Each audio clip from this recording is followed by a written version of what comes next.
কয়দিন ধরে ফেসবুকে এত আলোচনা হইতাছে ইলিশ মাছ নিয়া, এত নাড়াচাড়া করতেছে, বুঝলাম না কিছু।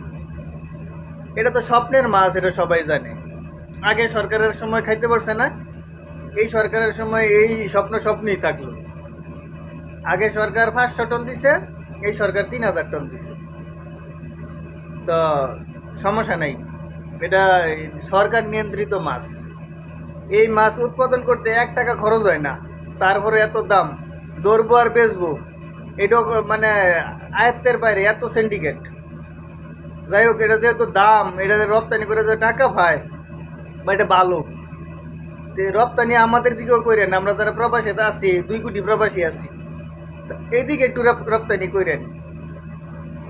আমরা যারা মিডল ইস্টে আছে, ইউরোপে আছে, তারা আসলে এই মাছ কিনা খাওয়ার সামর্থ্য আছে, তো শুধু ইন্ডিয়াতে করেন না,